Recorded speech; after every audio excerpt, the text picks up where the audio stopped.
भाजपा प्रदेश कार्यालय में प्रेस वार्ता को संबोधित करते हुए पूर्व राज्यसभा सांसद एवं भाजपा प्रदेश प्रवक्ता रामकुमार वर्मा और राखी राठौड़ ने प्रदेश में दलित उत्पीड़न और महिला उत्पीड़न की बढ़ती घटनाओं को लेकर गहलोत सरकार पर तीखा प्रहार करते हुए कहा कि आगामी विधानसभा चुनाव में प्रदेश की जनता इस अहंकारी सरकार को सबक सिखाएगी।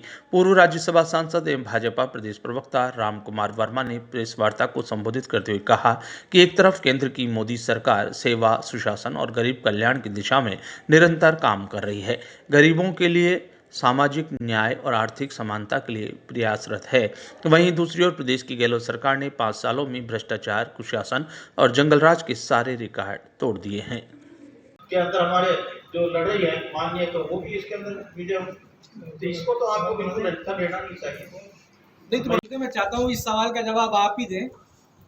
मुख्यमंत्री ने एक स्टेटमेंट दिया था, अभी दिल्ली के अंदर प्रेस कॉन्फ्रेंस की थी, तो उन्होंने कहा था कि वसुंधरा जी की मेरी वजह से अनदेखी ना कीजिए, उनको सजा मत दो मेरी वजह से। और आज 83 की लिस्ट आई है, उसके अंदर लगभग 40 नाम जो हैं वो वसुंधरा जी के समर्थकों के माने जा रहे हैं। तो क्या भारतीय जनता पार्टी ने अशोक जी गहलोत की बात मान ली है? देखिए, आप मुझे एक ऐसे व्यक्ति के स्टेटमेंट के बारे में कमेंट करने के लिए कह रहे हैं जिन्होंने अपनी ही पार्टी के लोगों के बारे में क्या क्या नहीं कहा।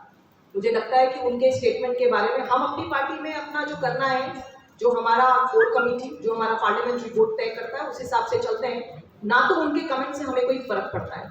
जिन्होंने जिस तरह के शब्दों का प्रयोग अपनी ही पार्टी के लोगों के लिए कहा, वो किसी के लिए कुछ भी कह सकते हैं। जिनके नेतृत्व में 2018 में चुनाव लड़ा और उनके लिए नकारा, निकम्मा, करोना, गद्दार जैसे शब्दों का प्रयोग किया, और ऐसे एहसान फरामोश कहूंगी मैं तो, क्योंकि उनके नेतृत्व में कभी भी चुनाव लड़कर के मुख्यमंत्री बन नहीं पाए।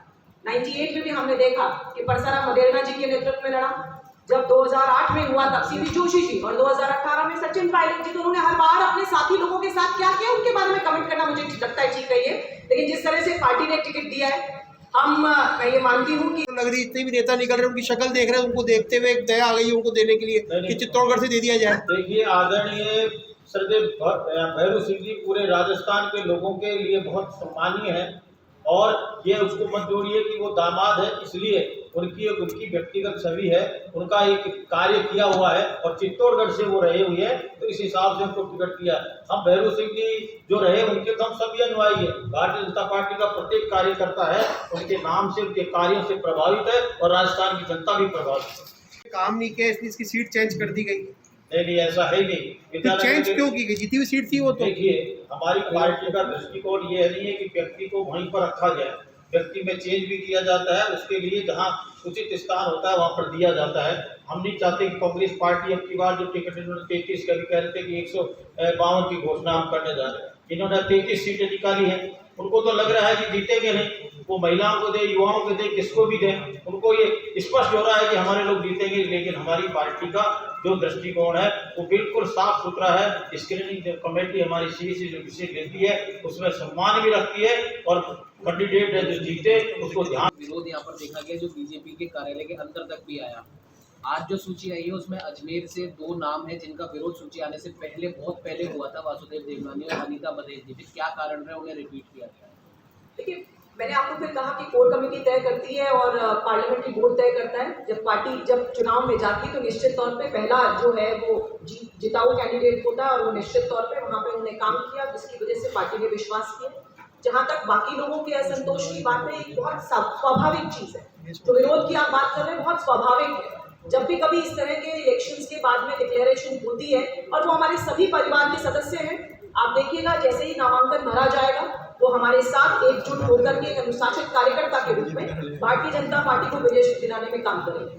कुछ लोगों के जो अभी नाम आए हैं उनमें ये लास्ट इलेक्शन में बोला गया था कि ये 2018 में लास्ट है, फाइनल टिकट है, फिर वापस उनको टिकट दिया गया, वापस युवाओं के ऑपरेशन, युवाओं के साथ इस तरह की